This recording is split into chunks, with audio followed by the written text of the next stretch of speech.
Hi, everyone. Steve Adubato here. We kick off the program talking about the nursing situation in the state of New Jersey, the region, and the nation with Debbie White, President of Health Professionals and Allied Employees Healthcare Union. Good to have you with us, Debbie. Thank you, Steve. Debbie, put into context the role of the union vis-a-vis the nurses in the state of New Jersey. Steve, we represent about 14,000 healthcare workers in the state of New Jersey.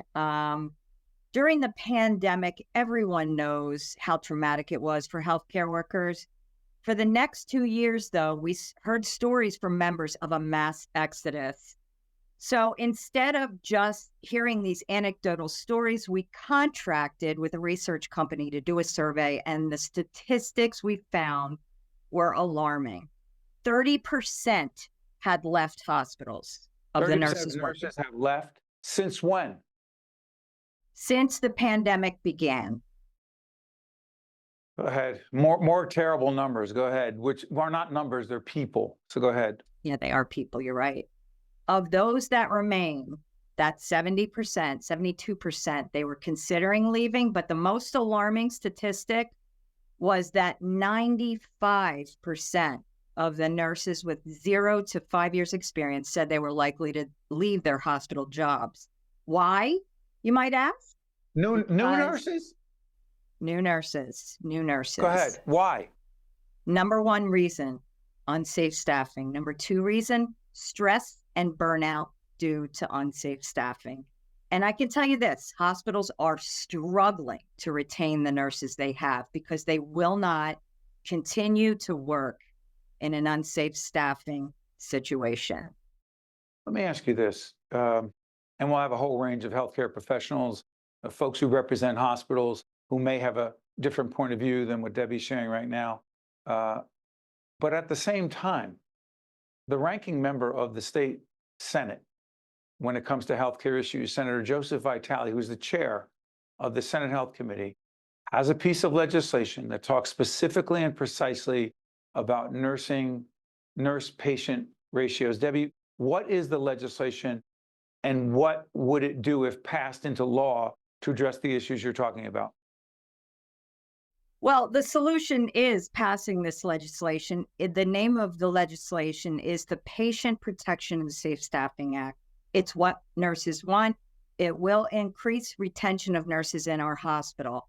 When we say safe staffing legislation, we are calling for mandatory nurse-to-patient ratios, meaning we limit the number of patients any nurse or healthcare worker can have at any given time. Ratios are determined by department. So where is the legislation right now? Because I know sometimes in the state legislature, bills do not move particularly quickly. And then they also have to be addressed by the front office, the governor's office. Governor Murphy, please. Where is it now? We are gearing up for a hearing in the Senate Health Committee. We have had a hearing without a vote. We need to have a vote in the Health Committee, and I believe we have the support there in the Health Committee. But it is the best way to ensure that a patient receives the best care. What would the ratios be? Sorry for interrupting, Debbie. What would the ratios be? Well, it's different for department, but I can tell you it's not new. California legislated staffing ratios 20 years ago. This has given us plenty of time to do the research. Nurse workloads are significantly lower in California than here in New Jersey. And you'll find many, many studies, many posted on the NIH, that's a National Institute of Health website, that show there is greater retention of nurses due to less burnout, less stress, and higher job satisfaction in California. But not only that, it is the right thing to do for patient. Research done shows that mandating staffing levels is beneficial to patients, to nurses, and hospitals. Debbie, what is Code Red, this national initiative dealing with quote unquote safe staffing levels? Is that what it is? Yes, it is. It's a national campaign to get safe staffing legislation passed across the country. Oregon passed a law. Pennsylvania is getting ready to pass it in the second house. It's already gone through the first house. Their legislation is actually even better than California's, but California is what has been studied. And I can tell you the multiple benefits of California ratios, what it's done to healthcare. Debbie, talk about the other part of this. We've had several interviews, check our previous interviews out with leaders in the nurse education community. What I mean by that is universities that train the nurses in the future, of the future.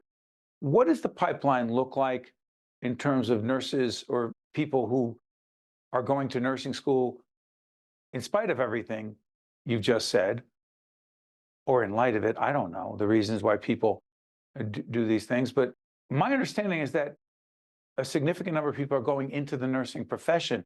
How the heck could that be true given the situation you described?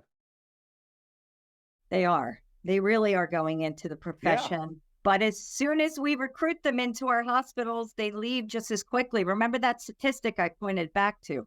95% of those with 0 to 5 years experience are They leaving. say what? Say it again. I interrupt you. I'm sorry. 95% of those with 0 to 5 years experience in our hospitals want to leave and are thinking seriously about leaving. We need to recruit new nurses into hospitals. Yes, absolutely. But it's not enough because as fast as new nurses are hired, they leave. So if we simply address recruitment, it's like, let me give you this analogy. This is what it's like.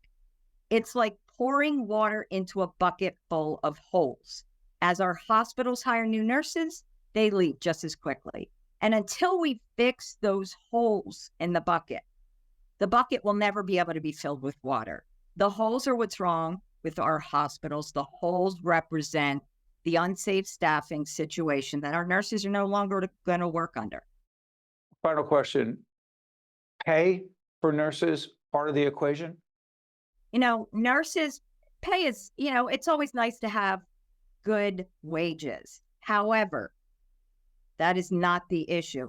As you could see by the strike, the steelworkers strike, that was not the issue. The issue was staffing. Staffing was and continues to be the number one issue for nurses across the state.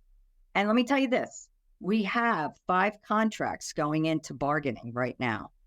If we were to pass this legislation, it would take that issue right off the table. It's what we need in healthcare right now. Let me just say this. We've been working to get Senator Joseph Vitale, the chair of the Senate Health Committee, on. We will have him. We'll talk about this this issue among a whole range of other issues, but this is a huge priority. Debbie White, I want to thank you so much for joining us. We appreciate it. Thank you. You got it. Stay with us. We'll be right back. State of Affairs with Steve Adubato is a production of the Caucus Educational Corporation, celebrating 30 years in public broadcasting. Funding has been provided by the Turrell Fund, a foundation serving children, the Healthcare Foundation of New Jersey, Horizon Blue Cross Blue Shield of New Jersey, New Jersey Sharing Network, Robert Wood Johnson Foundation, New Jersey's Clean Energy Program, PSEG Foundation, the Port Authority of New York and New Jersey, and by Seton Hall University. Promotional support provided by NJ Biz and by Insider NJ. Great drive fuels the leaders of tomorrow and today. Great vision paves the way for a brighter future. Great ambition goes places, moving onward and upward. Great empathy finds strength in kindness and in each other, working together to create something bigger than they ever imagined. Great minds can change the world, and great minds start at Seton Hall.